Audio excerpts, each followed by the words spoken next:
Hello again everyone, Gang is here, and today I've got a T69 battle for you. Now T69 is a tank I've got for a long time now. I mean, as most of you probably know, I've got a T57 standing in my garage for a couple months. But I kept the T69 for, tier 8 stronghold, for possibly ESL. I was playing ESL for like 1 month, 1.5 months, but I stopped again because it just took me too much time, but I might restart at some point. And for the next tier 8 campaign or whatever. It's a pretty nice tank to have around. Now normally I don't play it a lot in randoms just because basically it's a nice machine, but it really sucks, to say it that way, in games with a lot of tier 9s or even tier 10s. The reason for that is pretty simple. 173 AP pen. It's just not enough. Like, meh, it's really meh. And even the heat, next to the fact that, it's heat and also it's goddamn expensive on this tank, only has 250 pen, which, well, struggles at tier 9 and 10 games. But anyway, yeah, here we are. It's Karelia. I was playing, to finish on that, I was playing it, I think, because of either a crew XP or a ×5 event or whatever. I mean, I do like to take it out from time to time, but just not very often. Anyway, we're defending. Enemy MT25 decides to do some very aggressive spotting, and well, let's say he pays for it, as I managed to get a nice snapshot in his turret side on the move as he's trying to run away. Now what's pretty damn glorious, and which I notice more or less now, is I've got 3 tier 8 heavy tanks camping around 400, 500 meters behind me. So while it's nice to have fire support, I'm fine with having fire support from an ISU. From an I3 and a T34, let's just say I'd rather have them up front here, hold down. Which is why I start pinging them to follow me and start pinging the map around me and stuff like that. Because, believe it or not, it actually works more often than not. Honestly, I think this is something a lot of players underestimate. Communicate with your team. It might not always work, and I know not everyone speaks English and whatever, but first of all, these pings, the in-game commands you can do with Y on standard, and the F1, 2, 3, 4, 5, 6 buttons, if I'm not wrong, allow you, are actually translated into the language of whoever is playing on the other end. So, even if you're German and you ping in German, the guy is Polish, well, he gets a ping in Polish. And second of all, most people still get the sense and speak some kind of English. Right now I'm getting pushed by a Waffle, a Ferdinand and a Tiger 2. However, our tier 8 heavies have at last decided to come up. Now the Waffle isn't really playing very well, and allows me to get 3 nice free shots of damage into him, which is great because it's one of those 3 tier 9s and it really is a dangerous tank. And as a Waffle doesn't really have any armor, like at all, it can only carry, or it can only push using its HP and TPM, so if I manage to get out HP for free, it's going to be much less useful later on in the game. Now, I got shot in the back, I don't know if you noticed, from this area, so I guess that's probably the STA, and this is why I basically can't fall back a lot. I have to always keep this rock, which is also why I'm always looking behind me, keep this rock between me and the enemy. As you see, the STA just killed the T34, so yeah, it's in for sure. So I did manage to take out the 30, but I took a lot of damage in the process. I think one shot, actually not that much, I took 1 shot of damage, but, I've already lost 400 HP earlier on, and 1 shot to the STA not long ago, so let's just say I could have more HP. Now, the Waffle is exposing itself at a pretty ridiculous angle, but it has so low armor that I'm actually able to penetrate it pretty well. I've got heat loaded right here just for the Tiger 2. AP even struggles against the lower plate of the Tiger 2, especially when angled, so I don't really have a lot of a choice than to basically use some heat right now. I mean, of course I could try sniping the Cupola, but the Cupola on the Tiger 2 is actually very strong, and that would just be trading stupidly. Our T32 is sadly stock, so its turret is way less good than that of a top Tiger 2, T32, and he gets penned for 700 by the ISU, which is pretty bad too.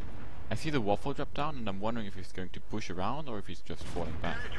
But in the same moment the ISU goes up, so I managed to sneak 2 shots into him before he falls back. However, our IS-3 died in the process, and I'm now alone over here with the stock T32. I see that enemies are trying to push into our base from the middle, so I'm trying to see if I can get any shots off from here. But doesn't look like it, so I decide to go for a reload. With the Tiger 2 now being dead, I'm pretty confident about loading AP. I could get some troll bounces on the Isu, but those could happen with heat too, and I really don't need a heat for the waffle, that's for sure. Now, pretty good news, the STA 1, which was the enemy team's best player, died. However, the score is still 8 to 10. Well, 9 to 10 now, Kappa. And the enemies still have around 1300 HP advantage, which is pretty big. However, just then the Luva died, which actually evened out the score. And it looked actually pretty damn good right now. Why? Even if the score is even, we've got one TD covering the middle, and who just took out the M103, and we've got complete map control. We dominate one side, and I'm able to hold the side, at least I believe. However, the enemy TDs, which, well, you know, the Isu was over here, last spotted, and I'm trying to peek to spot him, without being able to do so. But the other two TDs, the other Isu and the Borzik, are standing on that hill, and it's not going to win them the game, because they have to attack to win this game. But it is pretty dangerous. I'm trying to see if I can spot anything, or if I get spotted or whatever. I'm really unsure what I should do, because if the Isu's just standing there waiting for me to come, I'm a one-shot and he can pen me basically everywhere, except if I get really lucky. So I don't want to push him stupidly. However, it's also possible that Isu decided to fall back because he was scared of me, or because he wanted to push the other flank or whatever, so that he's now over here, in which case I'm completely useless here, and I should either fall back or try and proxy spot from below, or push in from behind, you know, try and get one out, get the RT, something like that. So right now I see the pattern moving up below the enemies, and I'm just trying to see if he's going to spot or proxy spot anything, but it doesn't seem to be happening, so I decide to go push the Isu, who apparently must have disappeared. Now, I want to make sure right now that he's not, you know, going this way while I was going down here. So I go back up, make sure he really isn't over here. Would be pretty stupid if he just ends up in our cap while I'm on the other end of the map. And I decide to start pushing here. Our M46 also pushes in from the other side and immediately meets the Borzik and the Isu, which was right here before. So I now know that they've got one Isu probably left on hill, and a Borzik facing our pattern. Now our own Isu, while it was in a pretty good position for most of the game, you know, doing damage from that area, is now basically useless, except if I manage to spot something right up here which is just within its draw range. So that's not that great, because basically the pattern is on 15 HP, I'm a one-shot for all those TDs too, and if I push over here, it's me against them. On the other hand, they've only got 2 minutes and something left to win the game, so I decide I can try and get in some more damage. The enemy remaining Isu just drops down in that second, and I only managed to get in 2 shots on him, but I do manage to track him and get in cover safely and reload. And I can't really be attacked anymore right now, except by the enemy RT, so I do feel pretty confident just going up this hill and seeing what's going to happen.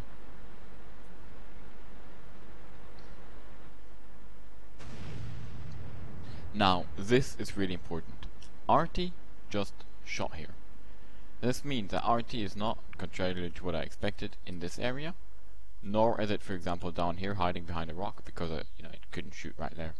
So basically, RT actually has to be in this area, this general area, which is really surprising, because our pattern and STI just pushed there.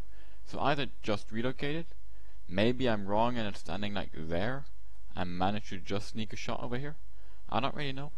But what I'm trying to do right now is see if the Isu comes back up and B-hole down and manage to get in a couple free shots on him. However, I spot the Borzik pushing down there below. Managed to get one into him, but then he gets unspotted. Our RT apparently got spotted because their RT killed our RT. And I tried to blind shot the 5 HP Borzik, or 14 HP Borzik. Don't manage to, but our Isu ends up taking him out. There's only 45 seconds left in the game, so there's no way the enemy can win except if our Isu and I both die, which is nearly impossible. And oh shit, oh, I just about managed to dodge him, luckily, and just standing in his back. Get in 1, 2, 3. Reload. And yeah. It's pretty arguable. I probably shouldn't have gone for a reload right there because I'm going to be loaded more or less exactly when the game ends. But you can't have everything in life, I guess. I would only have had 1 shot left anyway, so I couldn't have killed the archer, but I could have done 1 shot of damage to him. So yeah. Trying to find the archer in like the last second. Could have probably shot him once, but I don't manage to. Let's have a look at the post-game stats. So I actually only got a first class for that battle, but then again, if you think about it, I only did 4k damage, not like 5k. But I'm still pretty satisfied with this game. I just think I played pretty well. At the beginning I was just focusing on holding the ground until I got support and getting out some free damage. Then I just tried to focus important enemies, getting damage where I could without wasting my own HP, because tier 8 mediums are very soft and tend to die very fast if they get shot at a lot. Except for example Pershing, which has great turret armor, and is probably the only exception. But yeah, I managed to pen and hit most of my shots, considering the T69 doesn't have that good gun control and pretty horrible penetration. Of course I did shoot a decent amount of heat in this game, but I didn't spam it all the time either. What else is there to say? I didn't actually spot anything, if I'm not wrong, so that's kind of disappointing. But in the situation I was, the enemy didn't push us, we were kind of just dodging it out, so RTD standing behind us weren't really supporting us, and our RT wasn't shooting where I was spotting, so yeah, nothing to do. Even shooting the heat, and as I said, the heat on the T69 is incredibly expensive, I managed to run a 7k profit, which is decent. And yeah, I hope you guys enjoyed this. As always, leave me a comment, leave me a like, leave me a share, and so on. And I just want to say it's pretty damn awesome. There's nearly 800 or probably 800 of you right now following this channel, and thanks a lot to all of you. And yeah, that's that. See you next time. Bye bye.